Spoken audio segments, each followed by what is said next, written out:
convicted and now facing 25 years in prison for beating and killing a customer. The crime last summer caught on a surveillance camera. 7 News Side investigative reporter Kristen Thorne sat down exclusively with the victim's family, and we want to warn you, the video is disturbing. Christmas 2021, Jake Scott gave his mother this card. It had nothing really to do with Christmas. It says 5 things God wants you to remember in trying times. Deborah Scott had no idea how much that card would mean just 8 months later. Watching his son slowly die every single day, I knew that he was going to die.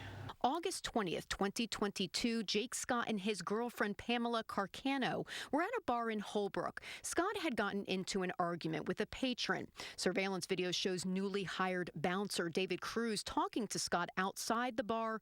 Things got heated. I got Jake in the car, we went home, and that's what we thought was the end of it. Scott returned to the bar to see his friend. Surveillance shows Scott sitting at the bar. As he leaves, Cruz follows him out and begins taunting Scott. Come here then. So come over here. Video shows Scott sitting in a chair as Cruz takes off his shirt and uses it to cover a surveillance camera. Then Cruz, all 6'5", 270 pounds of him, charges at Scott and punches him repeatedly in the head, cracking Scott's skull. The rest of the beating is too violent for us to show. You can hear Jake deeply moaning during the whole thing. And that must haunt you. Every day.